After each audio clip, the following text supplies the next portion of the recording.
Hmm. This woman is often remembered as the woman who bathed on the rooftop and caught the eye of the king. Some people even believe that she had it for the king. That's the headline that we were given. And yet, when her story came to my heart, as usual, it wasn't about the scandal or seduction that echoed in my spirit. It was redemption. It was the story of a God who rewrites destinies. Bathsheba wasn't just that woman. She was someone's daughter.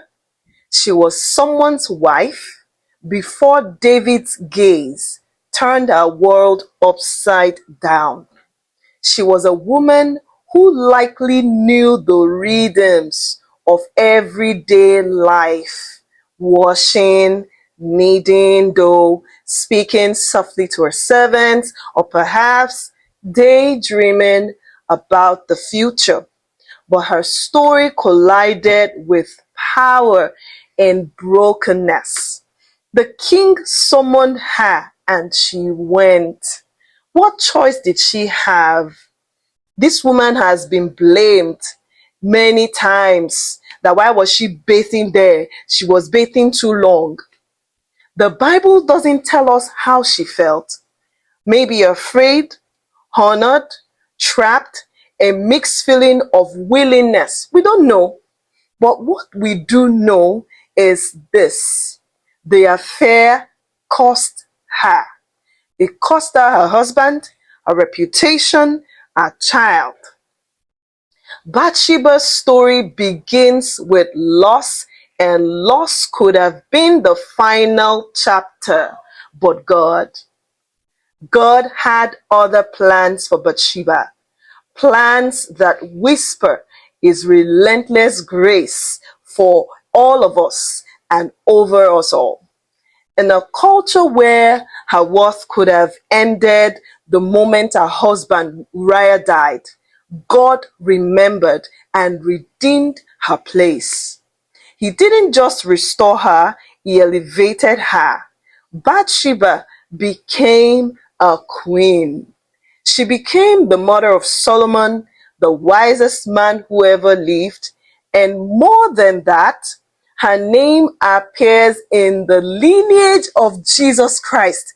That amazed me when I read her story. Think about that. The woman who was seen as nothing more than a pawn in a king's moment of weakness became a vital thread in the fabric of God's redemptive plan for humanity. Her story doesn't end in shame, it ends in legacy. It didn't end in shame, it ended in legacy. Let that ring again. A legacy that points to a God who takes broken pieces and makes something holy out of them. Bathsheba's life reminds me that redemption isn't just a second chance. It's God taking what was meant for destruction and turning it into purpose. It's Him saying, even here, even now, I can make all things new. And maybe, just maybe, her story is a nudge to us too. Those of us who feel overlooked or defined by the worst moments of our lives.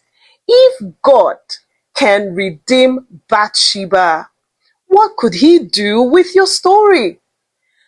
How could He do? What could He do with mine as well?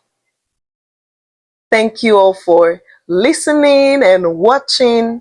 Please like, subscribe, and share. And join me on another episode of The Good, the Bad, and the Unpopular Girls of the Bible. Thank you. Ciao.